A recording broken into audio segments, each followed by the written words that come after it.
Good morning from Panhandle Outdoors, America's only daily outdoor TV show.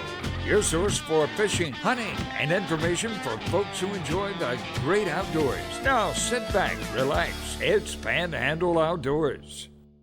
Good morning, folks. Welcome to Panhandle Outdoors. I'm Winston Chester. Glad you're with us on this Monday morning. Got a big week planned, all kind of cool stuff we'll be doing on the show, and we hope to share it with you, and we appreciate your viewership. Let's get started with our weather, brought to us by Gulf Coast Air Conditioning. Drew Pollard and his hard-working crew taking care of our everyday comfort needs. And comfort today, 55 high, low 39. Water temperature at the end of the pier, 65 degrees.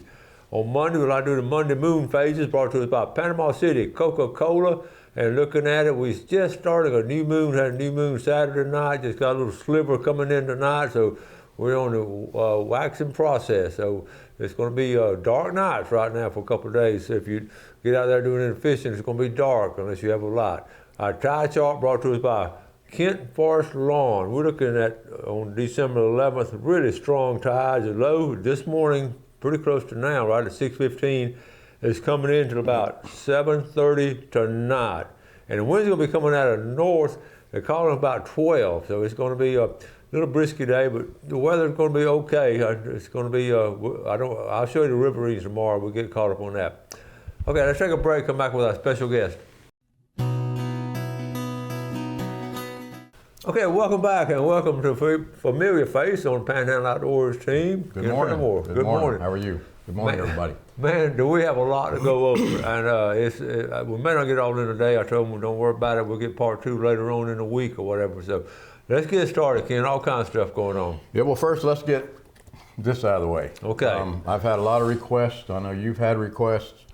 I got in touch with the NWTF state chapter president like Tuesday night. We've had a snafu, not really a snafu, but a lot of these gun dealers they're not sure what they can get now. Okay. So when we do a calendar, there's a gun every week, and we list on the calendar the gun that is up for that night's drawing on the Florida Lotto, the Pick 3 evening on Wednesdays. So what we'd like to do is have all these guns already acquired. Okay. In a closet. Okay. So when somebody wins, on the third Wednesday night of the month, and that gun is there, we don't want them going over to where they have to pick them up. And he says, well, I don't have it. Would you like to have something else? Yeah. Or have to wait. All right. So we just got the list done where the dealers got them in hand. Okay. Because they have to go to a printer to print, all these guns on each week. So if you don't have them and a drawing comes up, it creates an issue. I understand, yeah. So we finally got the dealer that had all the 50, the 52 of them. Right. So he has them all in hand. So then we send it to the printer on which days, so the right one is on the right day. Right. And then when somebody goes there to pick theirs up, he has it. Okay. So he told me Tuesday night that we should have these inside of 2 weeks. Okay. From now. Okay. So I will have them. Obviously, this is a 23 calendar. I will have them, and I will be hustling, trying to get them out. Okay. In the month of December. Just let us know. And now how much are they? They're $50. So it boils down to about $1.25 a day for 52 weeks. Every Wednesday night on the evening lotto, whatever the three numbers are. Okay. And the calendars are numbered.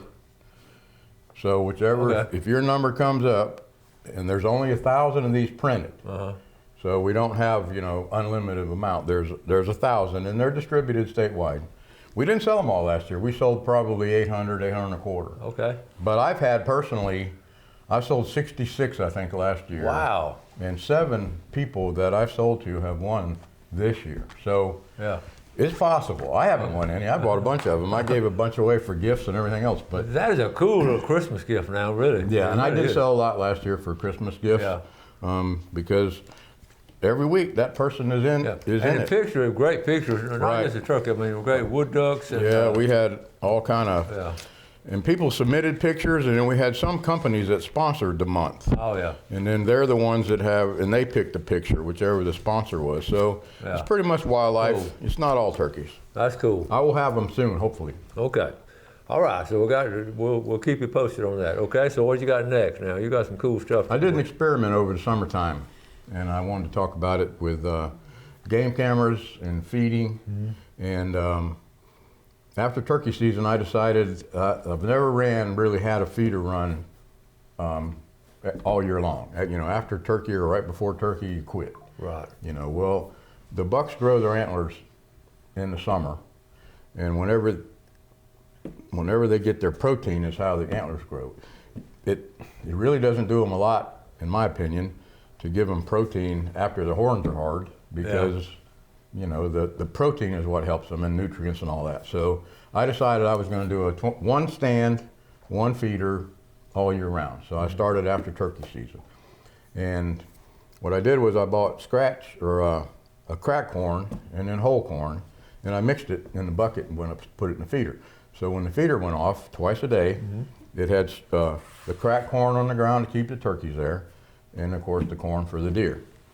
And then I started using those blocks, mineral blocks. There's several brands, but I put a couple blocks out, and some blocks wouldn't last 2 days. Wow. That Big and J, Purina, Antler King, and I tried all different ones to see what. And then of course I had one of those out, and would send pictures, and you could look at them from home. And then when I kind of found out that they were gone in 2 days, and well, now what do you do? Because they're used to coming. So then you find yourself buying more, going back up there more.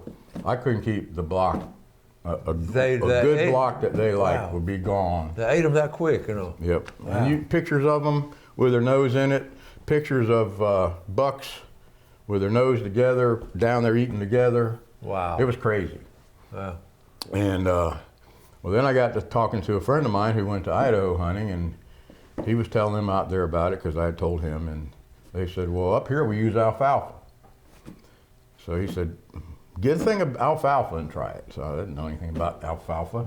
I don't have any horses, and well, I found out that Tractor Supply has alfalfa. Okay. It's in a compressed bag. It's a green bag, and I went in there and bought a bag and brought it up there, and sure enough, it took a little more longer for him to get used to it, but now you go up there where it was sitting, and look like an armadillo had been in, rooting down in those little clumps of alfalfa, because the little leaves of alfalfa are in this straw stuff. Yeah. And so between the corn, alfalfa, and the block, I had pictures all summer long. Wow, about that. Okay, we're going to take a quick break and come back and talk about this a little bit more. We'll be right back. Okay, welcome back. Sitting here with Ken Paramore, and Ken is such an outdoors and spent a lifetime in the outdoors, and I love having him on and sharing them. And here it is. And I got to work in the outdoors. Well, I know it. He spent a whole time not just being in the outdoors, but working in the outdoors. That's the reason, I guess. And he knows so much about it from so many different angles. And what fascinated me, he's doing, even now, all these years' experience, he's doing experiments. He's got proof of it. Until they put me in the ground. Okay, look at this. Tell us, this is what you were just talking about. So what's going on? See those two bucks? They're coming in there where all that, I don't know if you can see the block on the ground. It might be gone because they couldn't keep it, but it was there on that board. Yeah, I see that. And I don't know what they were doing, but they were rubbing noses there, and two of them were, the one on the right I ended up killing on Thanksgiving morning. Oh, cool. Okay, now, so this is a knot. So there's a block. And see, the buck's got his nose on the block. The block's about 3/4 gone. And then I think the doe on the left might be eating some of the alfalfa that I had put out. Oh, my goodness.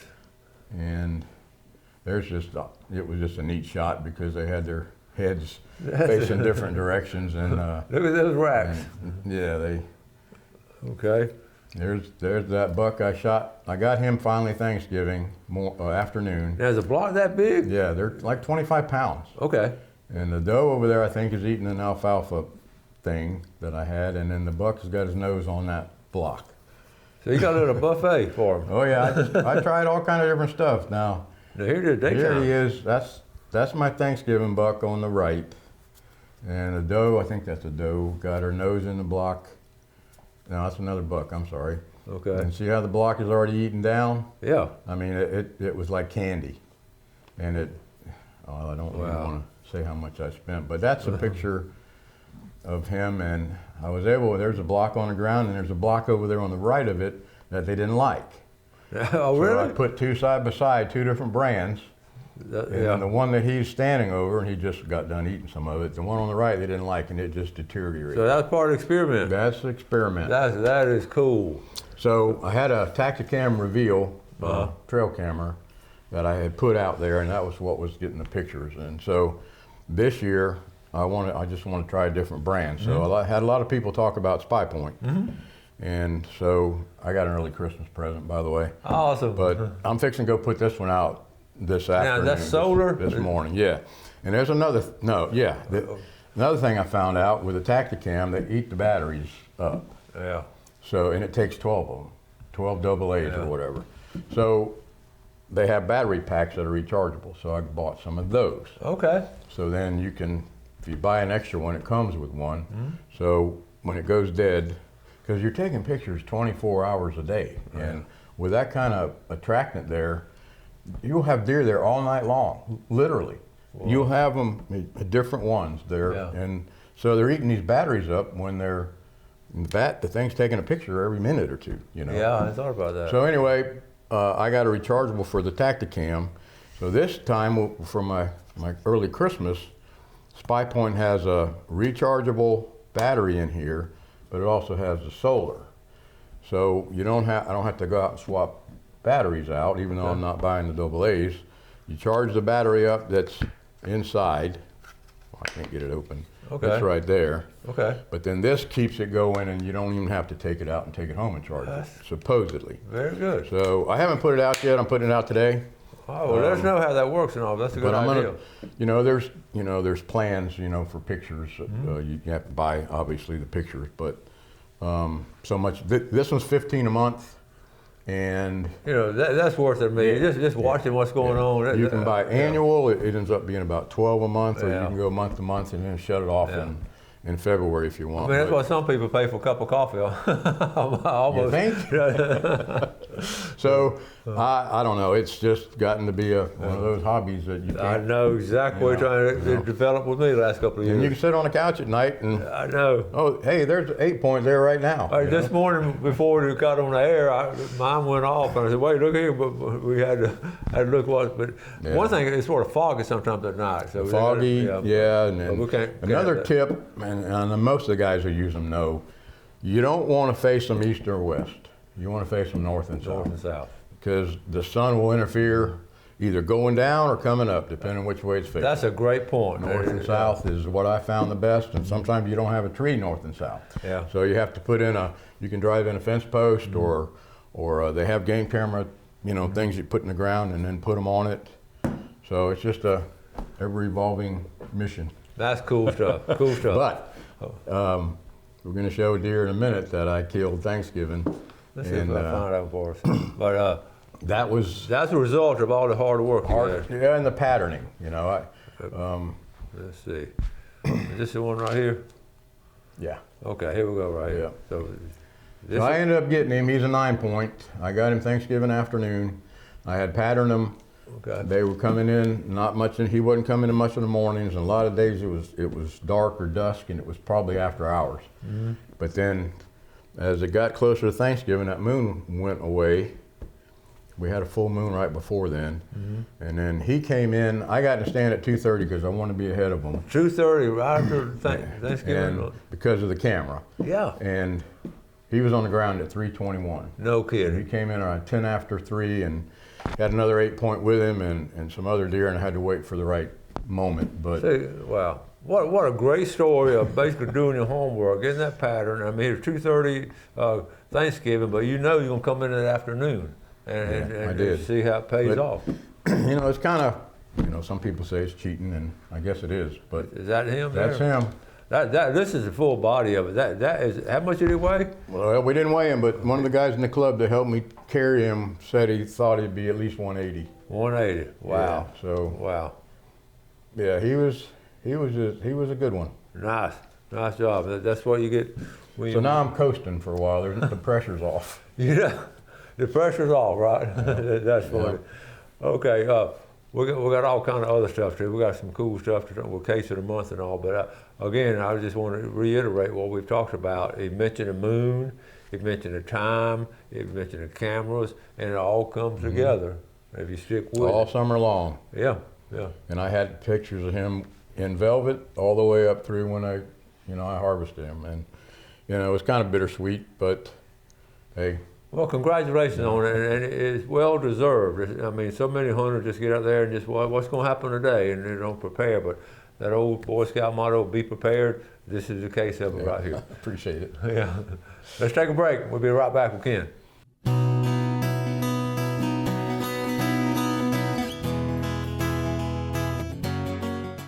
Okay, welcome back. Before we get back with Ken, take a look at our fishing game times. You just gave an example of it when they're doing something. Brought to us by Blue Water Outriggers. We're looking at today, 9:23 to 11:23, and tonight, 9:51 to 11:51. We're going to start off. We've got a lot of pictures. We're going to start off with one that brings a lot of memories back to a lot of us. And tell us about this one here, Ken. This is... Oh my gosh, that. Well, we didn't have collapsible brim busters back in that day, so every time you went fishing, you had cane poles, and they went out either the truck window or the car window.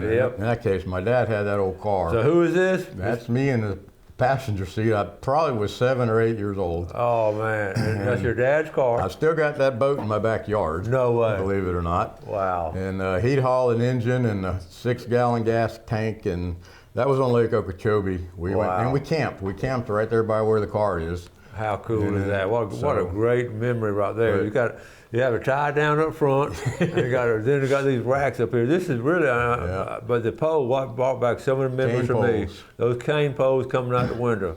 All you folks, Liberty, Calhoun County, Jackson County. Yeah, that came from my grandfather even. We did it with him back then, and my dad, because we didn't have. How cool is that?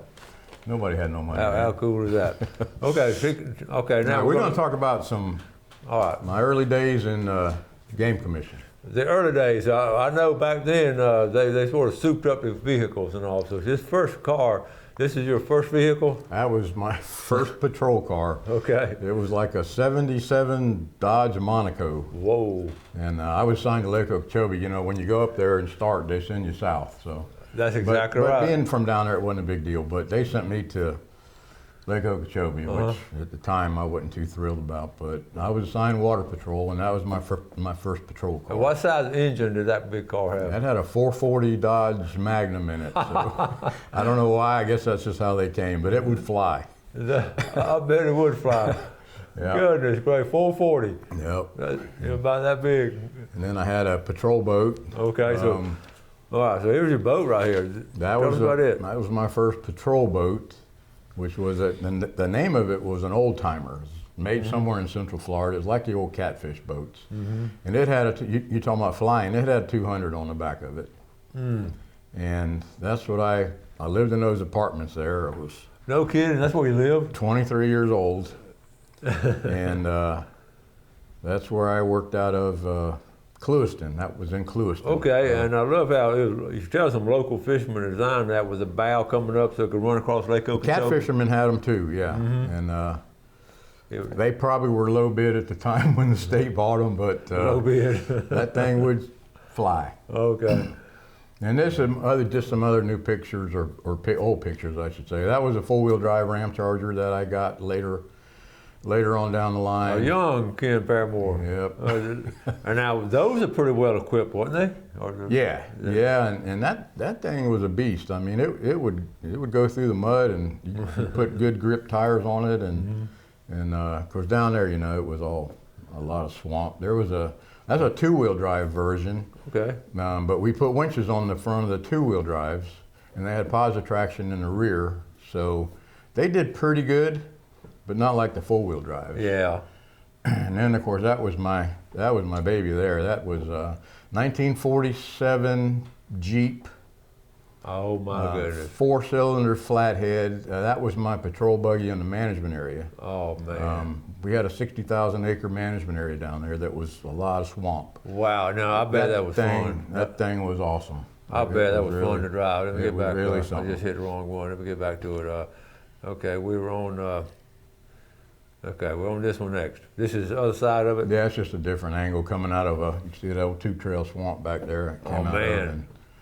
And you got paid to do that? We built that thing too. Did you really? Added the fender so you wouldn't get mud all over you, and we put the top on it. Yeah, I see how you sort of put it, And the boxes on the back to carry your stuff. Those fenders were plywood, believe it or not. But really? Only bad thing about that, it would break axles a lot. If you really got in a strain, you had to be careful because it would spin them. This is a later version on the beach here with some ATV patrol. So you're up here now, so you're, Yep. well, you got that box in the back too. Yeah, that's to carry all your stuff. Y'all were ahead of your time.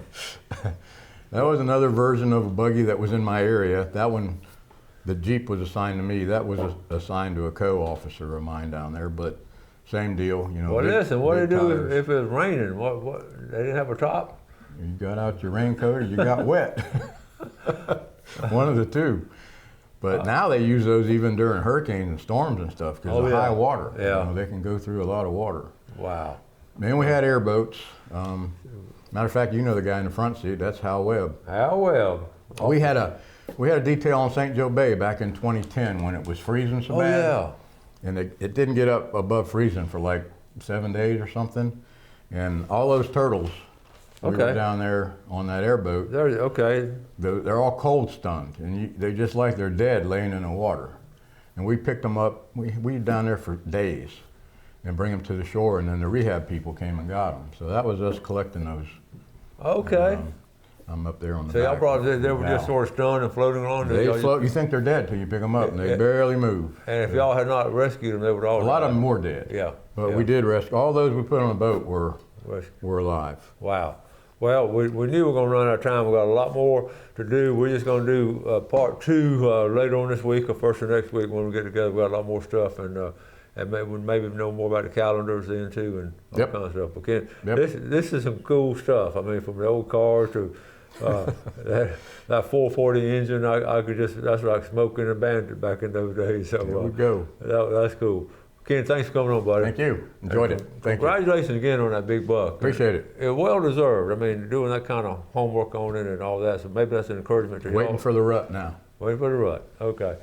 Folks, as always, we appreciate you watching our show. We got some good stuff. Got a video coming up tomorrow on a really neat trip we had. But today, y'all do something good for your fellow man. You have a great day. Enjoy the outdoors and take care of it.